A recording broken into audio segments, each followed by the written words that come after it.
Bonjour à tous, j'espère que vous allez bien. Je vous propose aujourd'hui de nous intéresser à la prière de Caïn que nous trouvons au chapitre 4 du livre de la Genèse.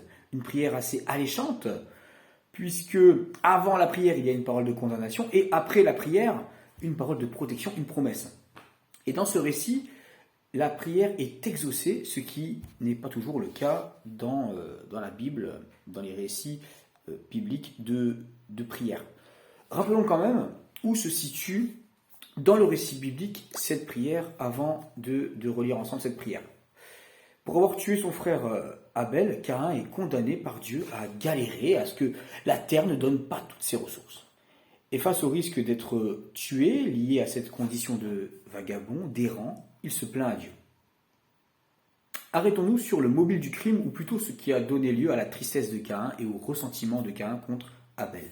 Pourquoi Dieu apprécie-t-il l'offrande d'Abel et pas celle de Caïn, suscitant ainsi la frustration qu'on pourrait presque comprendre de Caïn? Le récit ne donne pas d'explication au fait que l'offrande de Caïn ne soit pas aussi agréable que celle d'Abel à Dieu. Ils donnent tous deux ce qui est lié à leur activité. Alors certains commentateurs font remarquer qu'Abel donne le meilleur de son bétail, quelque chose peut-être de plus exceptionnel que Caïn, mais le texte ne dit pas que l'offrande de Caïn n'est pas belle. La lettre aux Hébreux donne aussi une interprétation du passage, mais peut-être aussi que le texte est volontairement silencieux et que l'objet du texte n'est pas d'expliquer l'attitude de Dieu, mais plutôt de pointer la révolte de Caïn contre la libre appréciation de Dieu, la liberté de Dieu. La question de la liberté de Dieu peut aussi nous questionner. Pourquoi certaines personnes semblent bénies et d'autres moins? Pourquoi certaines communautés réussissent en certains domaines et pas d'autres? Le texte semble souligner la réaction négative de Caïn face à la liberté de Dieu, qu'il ne l'a pas acceptée, et le fait qu'il n'a pas résisté à la puissance du péché, qu'il a assailli, qu'il n'a pas su ou voulu dominer sur cette puissance du péché. Deuxième rappel, c'est que dans le livre de la Genèse, on voit ce schéma récurrent. D'abord, Dieu est généreux envers l'humanité, il lui fait confiance, puis l'humanité trahit cette confiance, et elle subit logiquement les conséquences de cette rupture de confiance. Mais l'amour de Dieu et la confiance de Dieu se renouvellent sans cesse envers l'humanité. L'épisode renvoie à la justice de Dieu, l'épisode de Caïn et Abel renvoie à la justice de Dieu. Le mal, l'injustice n'est pas dans son projet, il ne peut pas les tolérer, mais parce qu'il veut que son projet d'amour pour l'humanité se perpétue, eh bien Dieu ne va pas punir trop durement l'humanité. Allez, lisons maintenant cette prière de Caïn, juste après donc avoir entendu de la part de Dieu sa condamnation. Donc c'est dans le livre de la Genèse, au chapitre 4, versets 13 à 15, c'est ce que je vous lis à présent. Caïn dit à l'Éternel, « Ma peine est trop grande pour être supportée. Voici que tu me chasses aujourd'hui de cette terre, je serai caché loin de toi, je serai errant et vagabond sur la terre, et toute personne qui me trouvera pourra me tuer. » L'Éternel lui dit, « Si quelqu'un tue Caïn, Caïn sera vengé 7 fois. » Et l'Éternel mit un signe sur Caïn, afin que ceux qui le trouveraient ne le tuent pas. Alors d'abord, on peut noter que Caïn ne demande pas quelque chose de particulier à Dieu, ni ne remet en question sa condamnation ou cherche des excuses.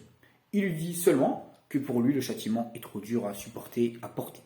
Ça vous est peut-être déjà arrivé de vous dire personnellement, franchement, je ne mérite pas l'amour de Dieu.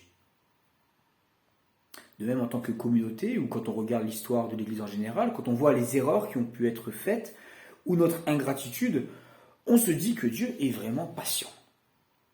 Alors même si Dieu ne nous fait pas payer les conséquences de certains actes, que ce soit les nôtres ou que ce soit les actes des personnes qui nous ont précédés, il faut parfois subir et porter les conséquences de ces actes-là. Aussi, dans la prière, on est peut-être appelé à accepter les conséquences d'actes dont on continue à porter le poids. On est dans une situation difficile, on patauge dans une situation de crise, on ne comprend pas ce qui nous tombe sur la tête, mais parfois il faut accepter la situation telle qu'elle est parce que les actes ont des conséquences et Dieu a voulu une humanité responsable. En tout cas, dans la prière de Caïn, il y a, me semble-t-il, une certaine acceptation des conséquences de son acte.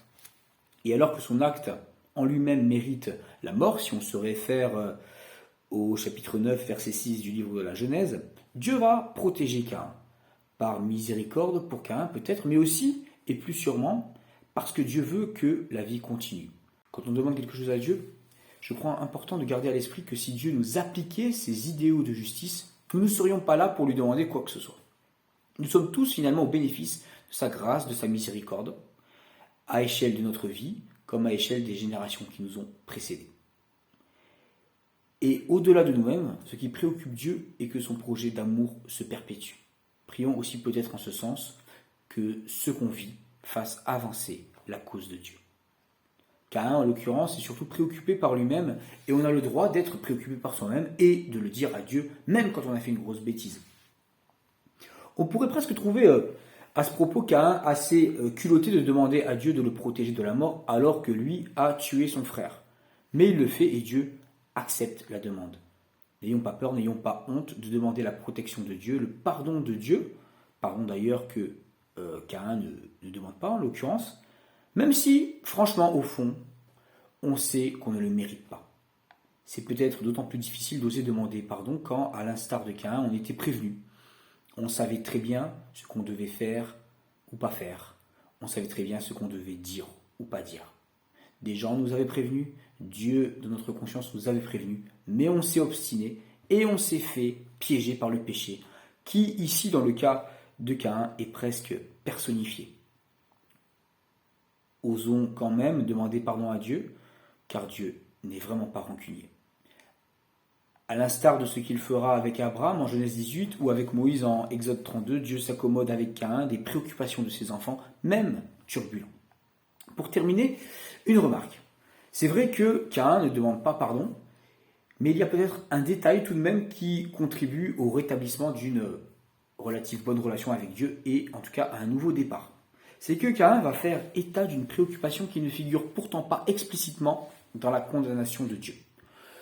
Dieu en effet lui dit au verset 11 et 12 à Caïn que son travail agricole sera difficile et qu'il devra s'exiler. Malédiction que Caïn reprend pour la déplorer, mais il ajoute aussi qu'il déplore le fait d'être littéralement caché loin de la face de Dieu, être éloigné de Dieu. Caïn ne relève pas que la conséquence matérielle de sa malédiction, mais aussi ce qui est abîmé spirituellement, si on peut dire. On peut se demander si le fait que ceux qui s'en prennent à Caïn soient condamnés à la mort, tout comme ceux qui touchent la montagne du Sinaï, où Dieu se rend présent, en Exode 19, verset 12, si cela n'indique pas que la présence de Dieu demeure sur Caïn, même s'il est condamné à l'errance, et même si au verset 16, nous lirons qu'il va devoir s'éloigner de Dieu.